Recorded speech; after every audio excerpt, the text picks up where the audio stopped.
ভালো হলেও দেখব, খারাপ হলেও দেখব, নিজ চোখে আমরা মালাকুল মাউতকে দেখতে পাবো, আর আমাদের রূহ তিনি কবজ করে নিয়ে যাবেন। চিৎকার করে বলেন ঠিক কিনা?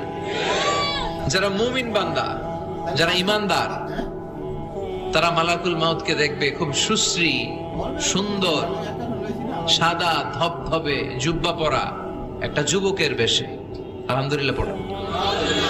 আপনারা ইনশাল্লাহ এই সূরাতে মালাকুল মাউতকে দেখবেন সুশ্রী সুন্দর এক যুবকের বেশে, সুঘ্রাণ তার গা থেকে আসছে।